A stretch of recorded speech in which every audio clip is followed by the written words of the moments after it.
Ilmu ini, sahabat-sahabatku, bukan ilmu membaca kitab. Ilmu ini bukan ilmu membaca peta politik dunia. Ilmu ini bukan hanya sekedar membebaskan negeri kita dari pandemi. Ilmu ini lebih daripada itu. Di luar sana, ada janji Allah mengenai musuh yang besar. Ada Al-Mahdi palsu, ada Al-Masih yang palsu, yaitu Dajjal.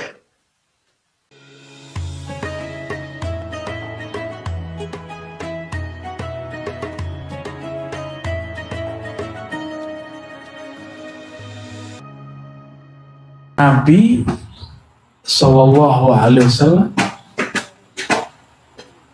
tidak mempersiapkan fisik dulu untuk perang.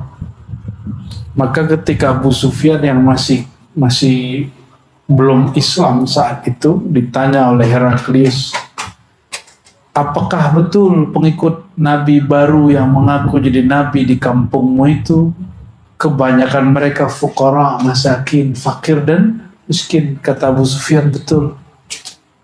Ilmu ini, sahabat-sahabatku, bukan ilmu membaca kitab. Ilmu ini bukan ilmu membaca peta politik dunia.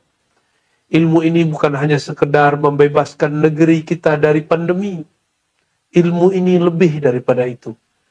Di luar sana, ada janji Allah mengenai musuh yang besar. Ada Al-Mahdi palsu, ada Al-Masih yang palsu, yaitu Dajjal. Maka bagaimana cara kita menghadapinya? Kepalsuan itu, Nabi mengatakan, surganya neraka, nerakanya surga. Bagaimana cara mengetahui itu? Nabi mengatakan, di jidatnya, di keningnya tertulis kaf, fa, ra, kafir. Yang yaqra'uhu, yang dibaca, mampu dibaca oleh orang yang bisa baca tulis ataupun yang tidak bisa baca tulis. Apa maknanya ini? Itulah pembacaan kolbu.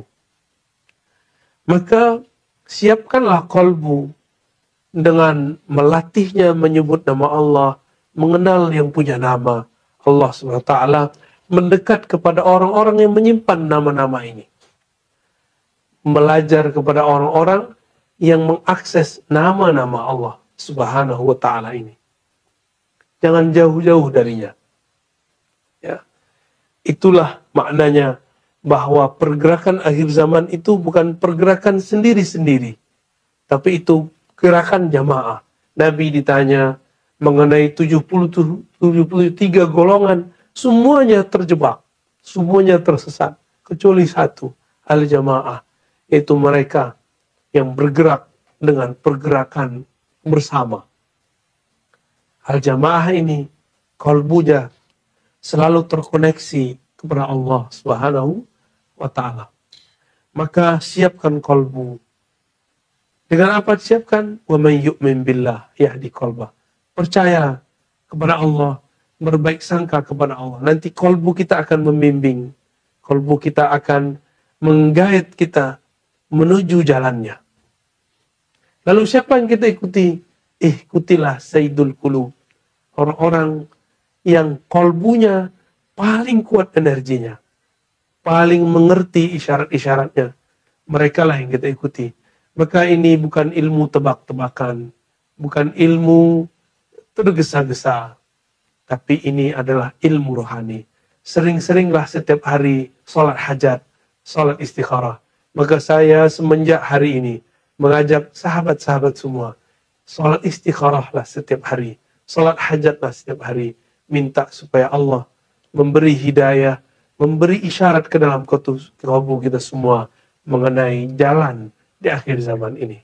Maka bersabarlah dalam bergerak, bersabarlah dalam menghadapi akhir zaman. Jangan terburu-buru, jangan tergesa-gesa, karena Allah Halim, Allah Maha Baik, Allah Maha Santun, Allah Maha Lembut. Lembutkanlah hati, jangan keraskan hati, jangan isi kalbu kita dengan kebencian. Jangan berprasangka buruk kepada Allah Subhanahu wa ta'ala. Kenalilah Ia, kita akan bertambah tenang menghadapinya. Ini disebut al-harakah ala minhajil walayah. Wali-wali ini diberikan perangkat-perangkat batin dalam dirinya, yaitu ketajaman kolbu, kebantapan rohani, kekuatan-kekuatan jiwa. Sahabat-sahabatku yang dimuliakan Allah, puan-puan, tuan-tuan dimanapun berada,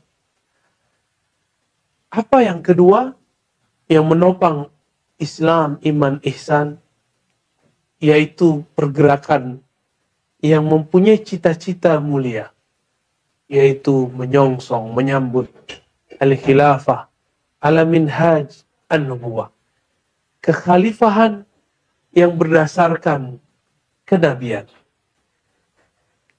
Apa maknanya ini? Gerakan untuk menyongsong munculnya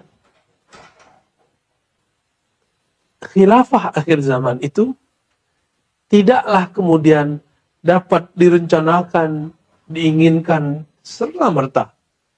Meskipun ada 7 miliar manusia mengangkat seorang pemimpin yang disebut Mahdi, jika Allah tidak mengizinkannya, maka tidak akan terwujud sama sekali. Maka jangan terpancing dengan anggapan-anggapan, mimpi-mimpi, dengan pergerakan-pergerakan yang tergesa-gesa mengatakan pemimpin dia adalah Al-Mahdi, imam dia adalah Al-Mahdi. Nanti kita akan terbedaya, kita akan terkecoh. Kenapa? Karena hijrah di akhir zaman tidak berdasarkan ra'yu, pandangan-pandangan yang tergesa-gesa, apalagi cuma sekedar tebak-tebakan. Hari ini banyak sekali orang-orang yang bergerak di akhir zaman itu menebak-nebak. Apakah ini, apakah si fulan, apakah ini, apakah si fulan, dan lain sebagainya. Sahabat-sahabat karena Allah, karena semua ujian, semua masalah ada pada akhir zaman ini, maka mulailah berhijrah secara mental. Jangan bermimpi lagi pandemi ini akan berakhir. Jangan bermimpi lagi pandemi ini akan kembali semula. Tidak, akan kembali semula, ada semula seperti kita dulu pra pandemi. Tidak. Coba katakan saja, raditu billahi rabba. Aku ridha dengan ketentuan Allah. Aku ridha dengan kehendak Allah Subhanahu wa ta'ala. Imam Abdul Hasan Syadzili mengatakan, betapa anehnya ada orang yang mengatakan, aku percaya kepada Allah, tapi tidak meridai kehendak-kehendak Allah. Betapa anehnya, betapa gharibnya, betapa tidak selarasnya orang yang mengatakan, kami percaya kepada Allah, tapi dia tidak menerima ini zaman, ini masa, ada semua pancaroba ada di dalamnya. Jika nikmat sebagai umat akhir zaman ada pada kita, maka ujian sebagai umat akhir zaman pun ada pada kita. Teman-teman sahabat-sahabat yang dimuliakan Allah, karena semua ujian ada pada masa ini, Allah pun mengatakan, innallaha ma'as sabirin. Allah bersama siapa yang bersabar. Allah bersama dengan orang-orang yang bisa bertahan, yang tabah. Sabar itu ada dua. Ada sabar terhadap memandang ujian. Orang-orang yang melihat ujian, cobaan, musibah, dia bisa sabar, tapi sabar ini ada batasnya. Tapi ada sabar yang kedua. Mari kita hijrah dari sabar terhadap musibah kepada sabar kepada Allah yang Maha Sabur. Jika seorang kekasih dicubit, jika seorang kekasih mungkin terkena atau disakiti oleh kekasihnya karena dia memandang sang kekasih, apa yang terjadi? Dia tidak kemudian merasa sakit, Kita ini bekerja sehari-hari. Untuk apa? Untuk kekasih kita. Jika kita ingat wajah kekasih, anak yang dikasih, pasangan yang dikasih, maka lelah pun menjadi hilang. Maka lelah pun menjadi tidak terasa. Maka teman-teman, sahabat-sahabat dengan Allah, coba yakini, la yukallifullahu nafsan illa wus'aha. Allah tidaklah mentaklif, memberi beban kepada seseorang kecuali sesuai dengan wus'a, kelapangannya, kemampuannya. Apabila Allah menakdirkan kita sebagai umat akhir zaman, berarti Allah sudah menyiapkan wus'a, kemampuan yang luar biasa kepada kita. Jangankan kita di akhir zaman, orang-orang ahli neraka saja disiksa dengan siksaan yang seharusnya dia mati, tapi dia tidak pernah mati. La yamutu fiha wa la yahya. Tidak hidup, tapi juga tidak mati. Bagaimana mungkin dia masih hidup? Kepalanya disembelih, dadanya ditusuk, jantungnya ditusuk, tapi masih hidup di neraka sana. Itu kepada mereka yang durhaka kepada Allah. Maka saya yakin, hakul yakin, umat akhir zaman sanggup menanggung semua mara bahaya ujian yang ada ke depan. Terakhir saya ingin menyebutkan satu hadis. Yang hadis ini jika disyarah lumayan panjang.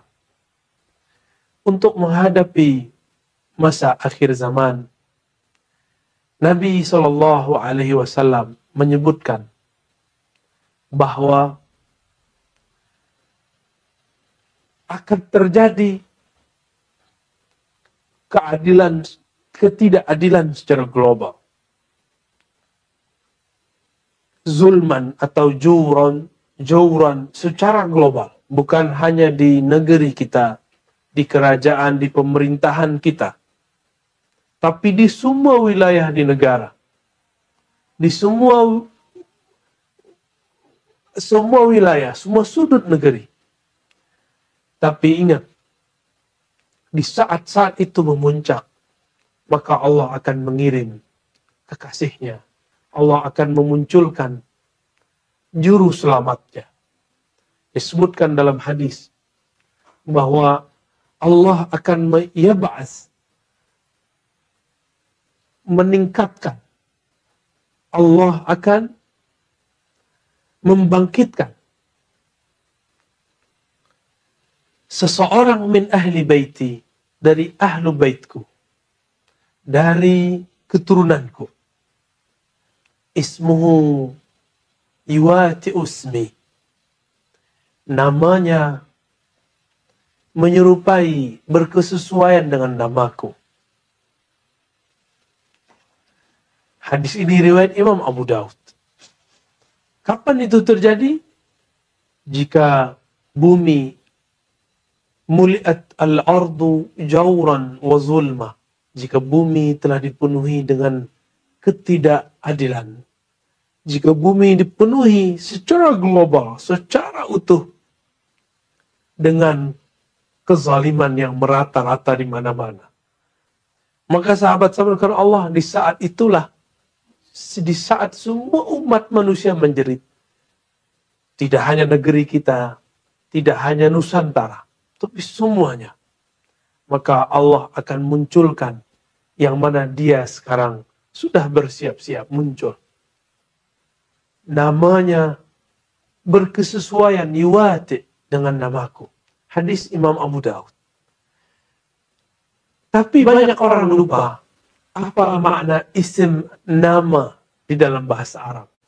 Dia mengira, banyak orang berpikir bahwa nama di situ berarti nama secara zahir, yaitu Muhammad. Dalam riwayat tambahan, wasmu abihi ismu abi. Begitu juga nama ayahnya berkesesuaian dengan nama ayahku. Banyak orang salah faham mengira namanya adalah Muhammad ibn Abdullah. Sahabat-sahabat menekan Allah, bukan sekedar itu. Mari kita yang pernah belajar kitab-kitab Arab, teks-teks Arabiyah, atau disebut juga kitab-kitab Arab gundul, kitab kuning. Al-Imam Al-Bajuri, Imam Al-Bajuri ini salah satu syekh yang besar di Al-Azhar di masanya. Beliau mempunyai hasyiah yang banyak. Dalam beberapa hasyiah akidah, hasyiah kitab-kitab yang ditulis untuk mensyarah kitab akidahnya, kitab fikihnya, beliau mengatakan al-ismu, nama al-ism itu bermakna dua. Ada dua makna yang terkandung dalam ism. Yang pertama, makna itu berarti al-wasm. Al-ism bermakna al-wasm. Apa arti wasm? Wasm artinya al-alamah, tanda-tanda. Jika diterjemahkan tanda-tanda, maka kita akan mengatakan ismuhu yuwati usmi. Tanda-tanda imam akhir zaman itu yang akan menyelamatkan kalian itu sama dengan tanda-tandaku. Bukan berarti namanya harus Muhammad. Karena nama Nabi sangat banyak sekali. Nama Nabi ada 313 yang kita tahu, yang ditulis oleh Imam Al-Jazuli dalam Dalailul Khairat. Tanda-tanda pada Nabi, Nabi ketika kecil disembelih dadanya, dibersihkan oleh malaikat. Nabi mengalami 5 mi'raj, puncaknya diangkat ke hadirat Allah Subhanahu wa taala. Nabi disembunyikan oleh Allah. Nabi kemudian dipoles oleh Allah. Nabi kemudian dihiasi, ditutup oleh Allah dengan sifat-sifat syariah, sifat-sifat alamiah sebagai manusia, sehingga banyak orang tidak mengira beliau sebagai nabi. Hatta seorang Abu Lahab, Abu Jahal, paman beliau, tidak mengenali beliau. Lalu tanda-tanda itu akan terjadi, namun dalam formulasi rupa yang mungkin berbeda. Dulu di zaman padang pasir, sekarang di zaman penuh modern, penuh ada kemajuan. Meskipun nanti suatu saat akan kembali sedia kala. Sahabat-sahabatku yang dimuliakan Allah, lalu apa makna kedua dari al-ism, nama? Yuwati usmuhu ismi. Namanya, nama juru selamat di akhir zaman, itu sama dengan namaku. Apa kata Imam Al-Bajuri?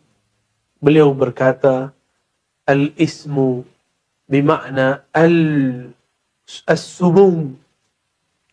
Tadi al-wasm, sekarang as-sumung. As-sumung artinya tinggi. Kita sering menyebut sahibus sumung, yang mempunyai keluhuran ketinggian. Ketinggian apakah? Darajah. Tingkatan. Ketinggian apa lagi? Al-ulum. Ilmu-ilmu yang dipunyainya.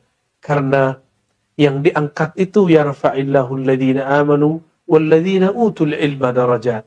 Yang diangkat itu orang yang percaya kepada Allah dan orang-orang yang diberikan ilmu di dalam dirinya. Ilmu itu mulia tergantung objeknya.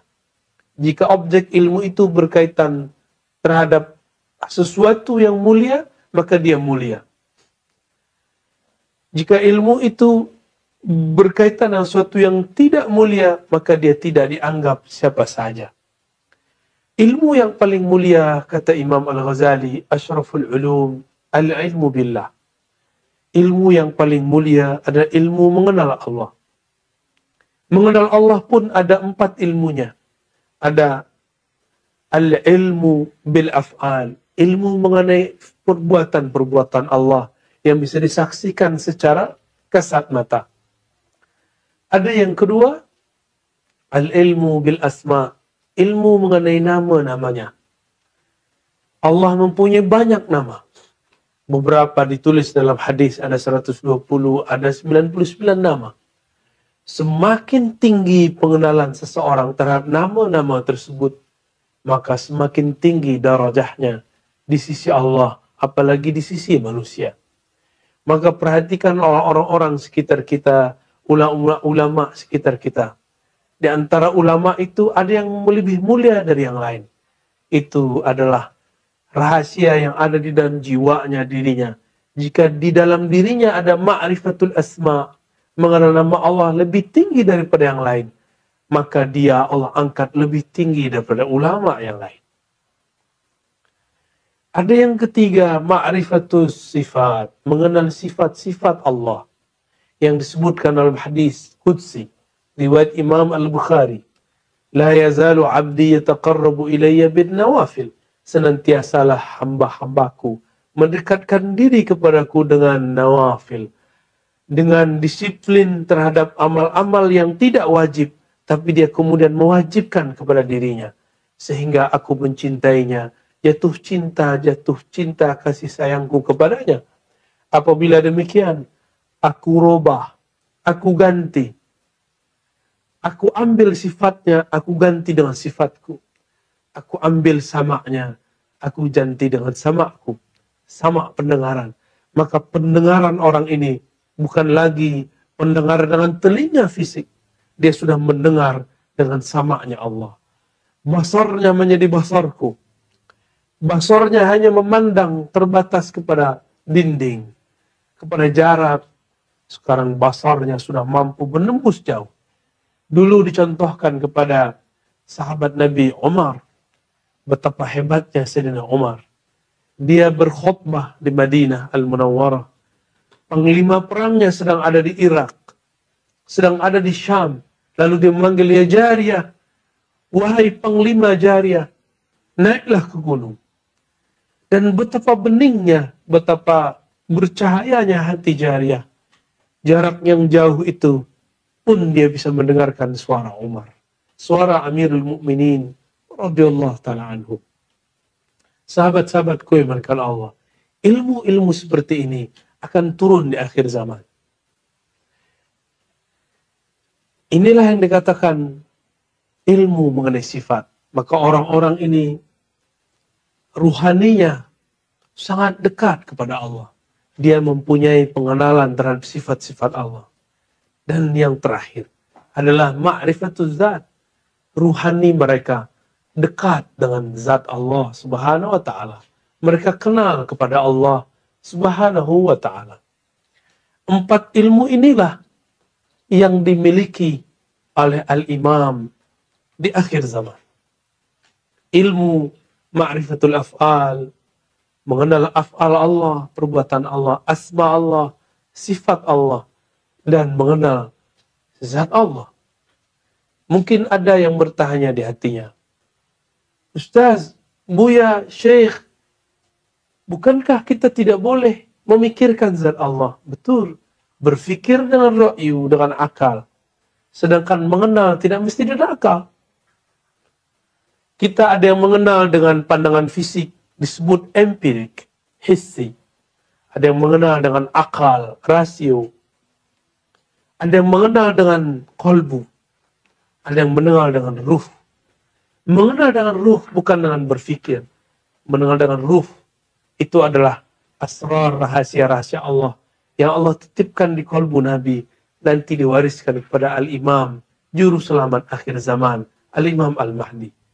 Maka ini bukan ditandai dengan serban yang tebal, kopiah yang rapi, jubah yang bagus, jenggot yang panjang, baca kitab yang lancar, tidak.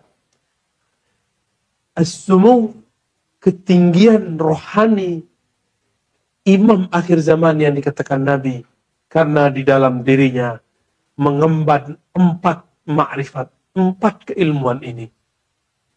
Maka tiadalah ia kecuali bercerita tentang Allah, Allah Muhammad, Allah Muhammad. Tiada lagi.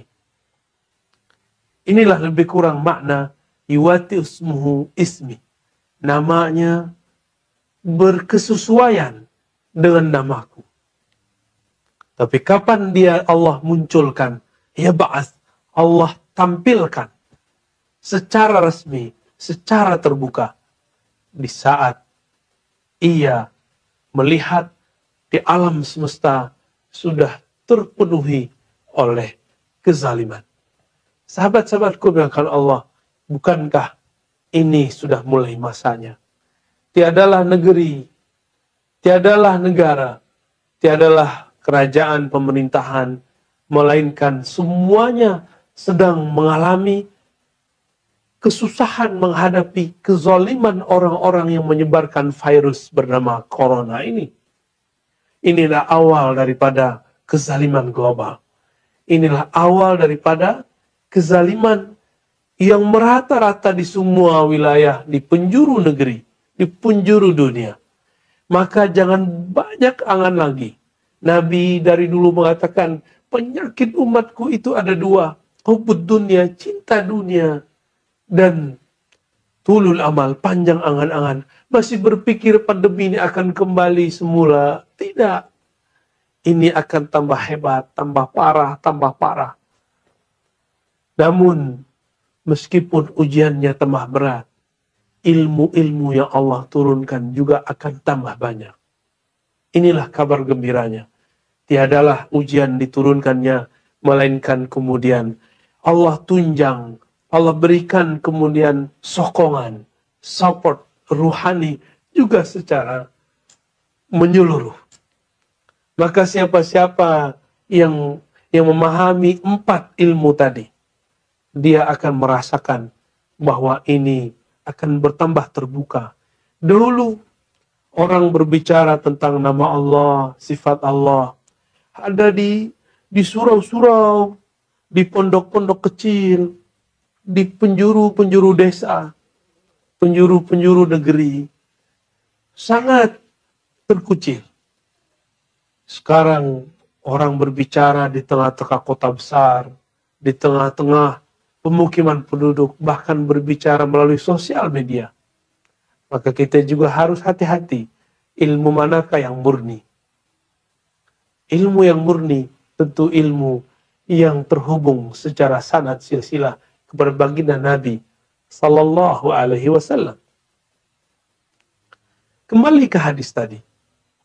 Nabi Sallallahu Alaihi Wasallam mengatakan Allah akan mengutus juru selamat. Karena hadis ini, maka banyaklah orang di banyak wilayah, termasuk di Indonesia, di Malaysia. Di Malaysia sudah banyak dulu ada gerakan-gerakan, organisasi-organisasi, jamaah-jamaah yang ingin menyongsong kemunculan Al-Mahdi. Kita kenal ada Darul Arqam. Di Indonesia juga ada. Ada macam-macam torikot ini, torikot itu, pergerakan ini, pergerakan itu. Di Mesir juga ada, di wilayah sana, bahkan sekarang yang sedang ramai dibicarakan Afghanistan. Semuanya sedang menunggu-nunggu itu. Tapi ingat, sahabat-sahabatku, kita tidak boleh ikut orang banyak. Kita tidak boleh tergesa-gesa. Kita tidak boleh berpikir secara ra'yu. Ini bukan pergerakan ekonomi. Ini bukan pergerakan politik murni. Ini pergerakan nubuwat. Nubuwah itu mutlak diatur oleh Allah. Maka suka-suka Allah. Inilah yang dimaksud dengan Al-Mahdi. Orang yang di-guidance oleh Allah. Orang yang di-guide oleh Allah. Orang yang pergerakan dia, bahkan dia pun tidak bisa memilih dia mau kemana. Dia digerakkan oleh Allah. Dia diarahkan oleh Allah. Dia sudah disetting oleh Allah. Mana mungkin seorang Al-Imam Al-Mahdi sekarang kemudian sudah publish dirinya di YouTube. Sudah mengaku-ngaku dengan mimpi-mimpinya, dengan pergerakan-pergerakannya. Tidak mungkin. Jika iya, maka akan terjadi seperti di zaman Rasul. Ketika masih kecil. Apa kata Nabi? Dulu waktu aku kecil, waktu remaja, ada seorang pendeta bernama Buhairah memarahi Abu Talib. Karena Abu Hurairah membaca ada tanda-tanda kenabian pada Nabi Muhammad SAW yang masih remaja, masih belia. Apa kata beliau? Wahai Abu Talib, bawa segera pulang anakmu.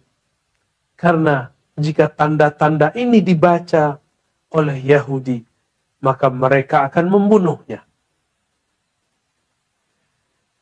Maksud saya sederhana. Karena sekarang masa yang genting, masa yang darurat, orang semuanya panik. Di saat panik, jangankan orang awam, bahkan beberapa ulama pun percaya. Beberapa orang-orang yang mengaku Al-Mahdi itu dialah Al-Mahdi. Padahal Al-Mahdi tidak dengan diaku-aku. Al-Mahdi, orang yang di-guidance. Di Quran ada satu rumus, surat At-Taghabun. Wa may yu'min billah yahdi qalbah. Bahkan lafaz awalnya, ma asaba min musibatin illa biiznillah.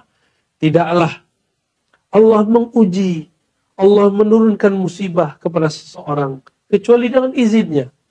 Maka pandemi ini meskipun makar dari musuh-musuh Allah, tapi memang Allah mengizinkannya. Berarti di balik itu ada hadiah-hadiah besar. Apa hadiah besar? Wa may yu'min billah yahdi qalbah. Siapakah di antara kita, saya, saudara-saudaraku, sahabat-sahabatku semua, yu'min, percaya bahwa ini sudah diatur oleh Allah. Yahdi qalbah. Allah akan gerakkan, Allah akan hadikan, hidayahkan kalbunya. Orang-orang yang diberi hidayah kalbunya disebut al-mahdiyin. Orang-orang yang di-guidance kalbunya. Mereka pun tidak bisa memilih. Allah lah yang memilihkan untuknya. Itulah makom para pecinta. Itulah kondisi orang-orang yang sudah larut, yang sudah karam dalam cinta kepada Allah Subhanahu wa ta'ala. Dia tidak lagi memilih dengan pikirannya sahaja. Apalagi cuma berdasarkan tebak-tebakan, cocok-cocok logi, munasabat-munasabat yang tidak sahihah. Dia bergerak berdasarkan anjuran-anjuran, gerak-gerak dari Allah Subhanahu wa ta'ala. Karena Allah berdialog tidak lewat akal seseorang. Bahkan Allah pun kepada kalbu hanya kemudian memberikan hidayah. Hidayah itu berisi simbol-simbol. Tapi Allah berkalam lewat ruh. Kalamnya tidak berhuruf, tidak bersuara. Isinya isyarat-isyarat semata diterjemahkan dalam kalbu. Itulah makna wa may yu'min billah yahdi qalbah.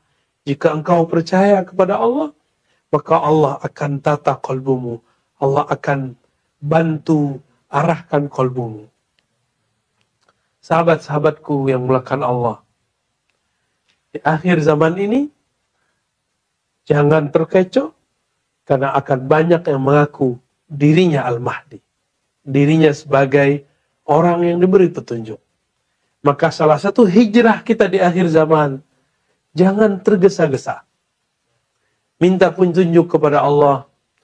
Minta khutuwat-khutuwat, harokah-harokah, langkah-langkah yang dibimbing langsung dari Allah Subhanahu wa ta'ala. Jika Nabi SAW mengatakan, min sa'adatil mar'i ayyastakhira ilallah fi amri. Salah satu ciri-ciri orang yang sukses, bahagia, selamat, dia minta petunjuk, meminta Allah memilihkan apapun yang akan dia alami, yang dia pilihkan dalam hidupnya. Karena Allah akan memilihkan yang terbaik bagi hambanya. Allah itu memilih kita sekarang di akhir zaman. Karena ini yang terbaik bagi kita. Karena ujian ini tidak bisa dihindari. Maka kita harus beradaptasi. Inilah nikmat dari Allah. Manusia adalah satu-satunya makhluk Allah yang paling mampu, paling kuat dalam beradaptasi, dalam menyesuaikan diri, menghadapi apapun perubahan di alam semesta. Inilah rahasia kenapa Allah tidak ciptakan malaikat yang mengurus bumi, tapi kita yang dipilih oleh Allah Subhanahu wa ta'ala. Dan di sini ada satu makna. Benarlah kata Imam Lata'illah As-Sakandari memahami ayat innamal hayatud dunya la'ibun wa lahun. Apa kata beliau?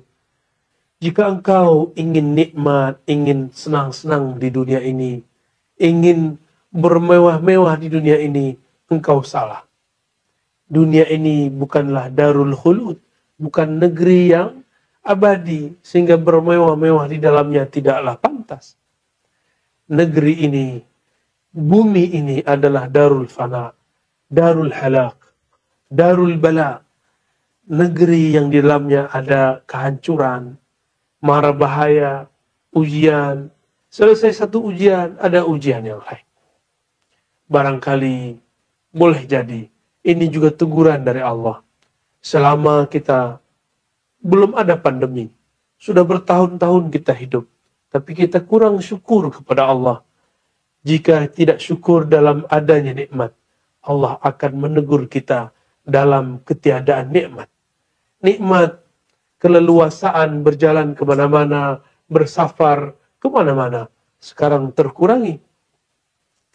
Nikmat untuk bisa bertemu, bersilaturahim dengan sahabat-sahabat kita yang jauh, itu pun sekarang sudah dikurangi. Tapi jangan pernah berputus asa kepada Allah. Allah Subhanahu wa Ta'ala telah menciptakan dalam diri manusia perangkat-perangkat yang membuat manusia bisa berkesesuaian, menyesuaikan diri dengan alam semesta. Sahabat-sahabat yang melakukan Allah, inilah hijrah di akhir zaman. Hijrah meninggalkan cara berpikir lama, berpikir mencintai dunia, berpikir dengan tulul amal, panjang angan-angan. Maka sekarang mulailah cara berpikir kita lebih tajam, lebih dalam. Berpikir dengan kulub. Lahum kulubu ya'qiluna biha. Maka jadikanlah kolbu sebagai sumber dari kita berpikir. Jangan jadikan pandangan pemikiran semata. Jangan jadikan hasrat lahiriah semata dalam memandang sesuatu. Jangan berbangga hanya sekedar dengan ilmu yang kita punya, tapi bertanyalah kepada Allah apa yang dia mau, apa yang dia rahasiakan. Sahabat-sahabat yang bukan Allah, hijrah dari berpikir secara empirik materialism menjadi berpikir secara qalbiyah, secara qalbu. Allah memandang qalbu manusia. Innallaha yanzuru ila qulubikum. Allah memandang kalbu kamu. Betapa malunya kita saat Allah Subhanahu wa Ta'ala memandang kalbu ini, ternyata di kalbu ini ada nama selainnya. Ada ketakutan kepada selainnya. Ada prasangka kepadanya. Allah memandang ke dalam kalbu, tapi di kalbu kita tiada namanya. Betapa kecewanya Allah kepada seseorang ketika dia hendak melihat, menengok ke dalam kolbu seseorang. Ternyata di kolbu seseorang itu tiada satupun nama Allah. Maka saya mengajak, mari kita hijrahkan zikir kita yang tadi di lisan. Subhanallah, la ilaha illallah. Kita masukkan ke dalam kolbu. Kita ajak kolbu ini juga menyebut namanya. Sehingga teranglah makna ayat. Idza dzukirallah wajilat qulubuhum.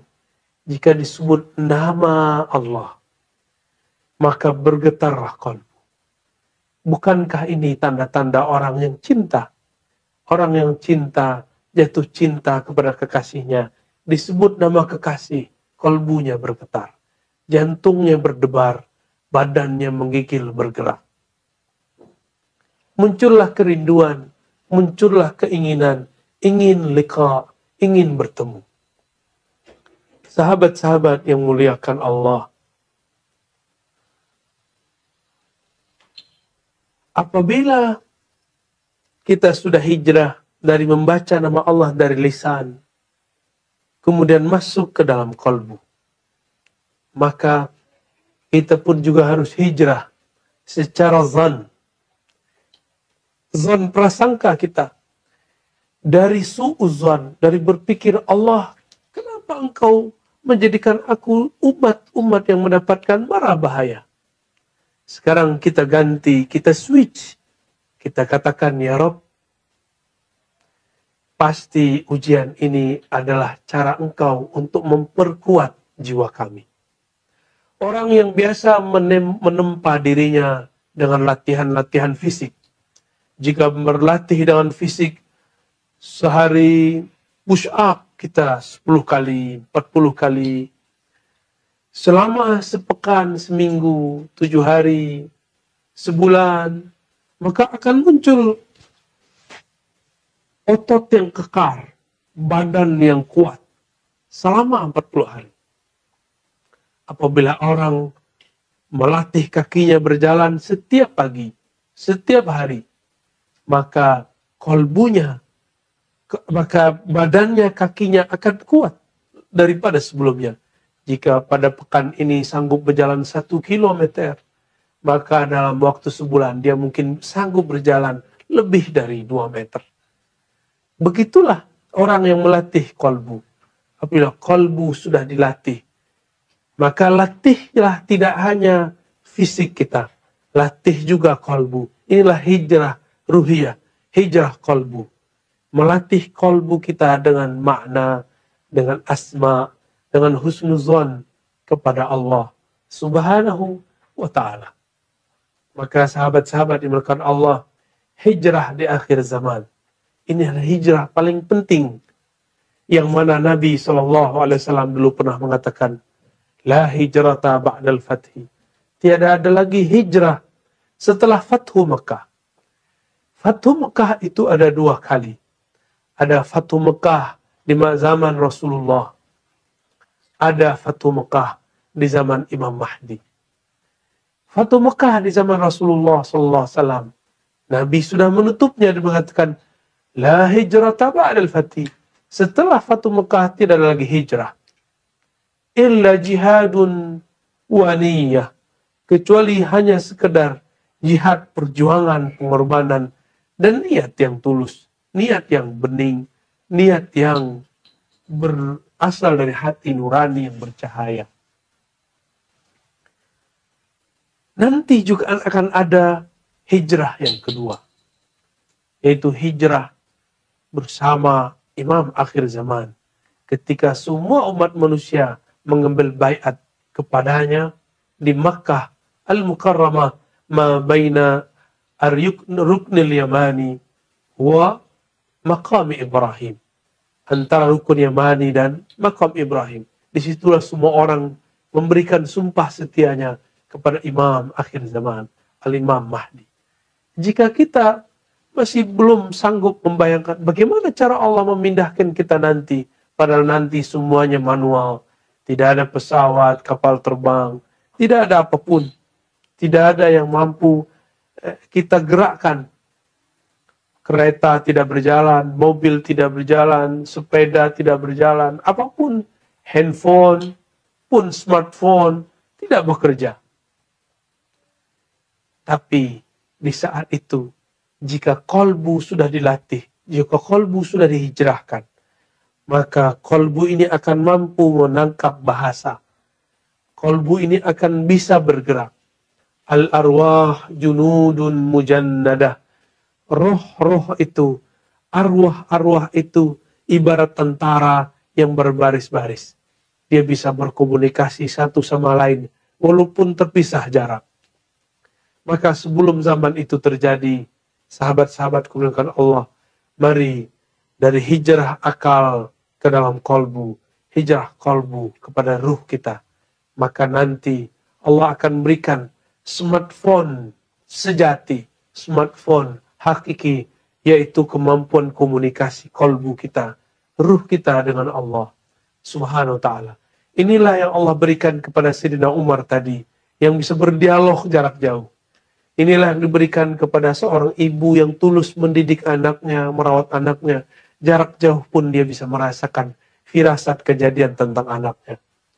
Maka sahabat-sahabat kawan Allah, inti kajian kita pada pagi ini adalah mari hijrah dari dunia, cinta kepada material, cinta kepada diri yang zahir, kepada yang batin. mencintai dunia kepada mencintai Rabbud dunia. Dari tulul amal, panjang angan-angan, kita hijrah kepada berfikir secara hidayah dari Allah Subhanahu wa taala.